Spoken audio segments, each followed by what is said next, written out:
Hey there, Bentley, Too Damn Many Projects. We're going to have another continuation video here of the motorhome.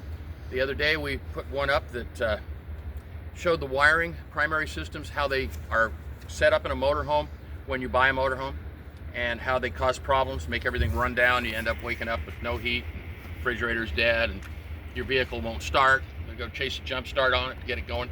Show you all why that worked in our video, and how to fix that. And this is what we've done on this motorhome. Now, mind you, this is a work in process, okay? We've started this, we've got the wires set up, and we've got it installed, and it's working, but we haven't secured the wires yet. We haven't lined everything up. We haven't done a lot of the small stuff, because if you don't have the big stuff lined up, the small stuff isn't gonna work.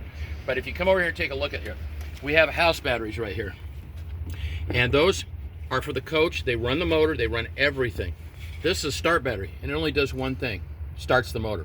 It doesn't run the motor. It doesn't do anything but start the motor. We consider the start battery to be sacred, because if you run all those down and they're dead, this will still start the motor and charge it up.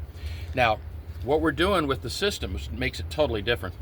There's a big cord here. It's going up to a thing called a charge bus. That charge bus has the alternator hooked up to it, the shore power charger, and solar. All that's in there. And also the wire that goes over to a thing called the automatic charge regulator, which is inside. We'll get to that in a moment. But the charge regulator is what makes this thing work.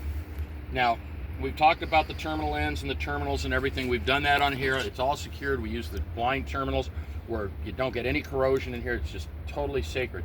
It works like a charm. When these batteries run, come out the next morning, you fire this up. The problem with the old systems was that the alternator was charging this, not that.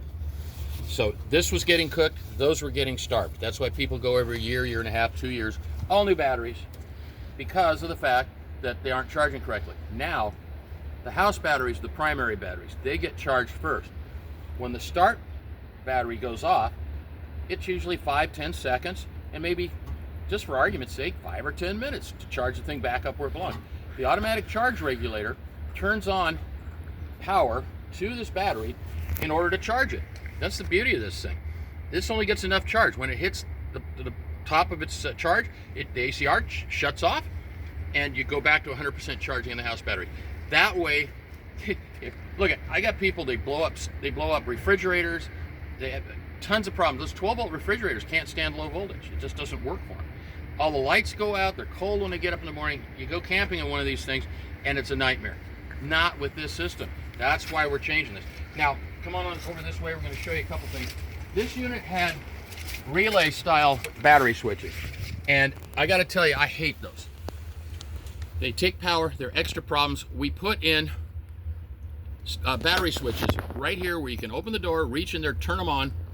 Very convenient, and off you go. Now, the ACR is up there, automatic charge regulator. You can see where that is. That's the little boy right there. That's what runs power over to your start battery and keeps it going. Something else I didn't mention, the alternator wires off your little alternator on your motor are too small. Every car in the world, they're 8 or 10 gauge wires. They need to be 1/0. This thing's got a gigantic 1/0 wire going to the charge bus. That's one of the reasons your alternators don't last long, is because they can't get rid of the power that they're making. It overheats and it kills them. Plus your batteries aren't charging to full capacity. So we've changed that. ACR needs an 8 gauge wire, la-di-da-di-da. Okay, that's what we've done. Now you're gonna see firsthand, this hasn't run for about a month. So we're gonna crank it right now and see if our system has done its job or not.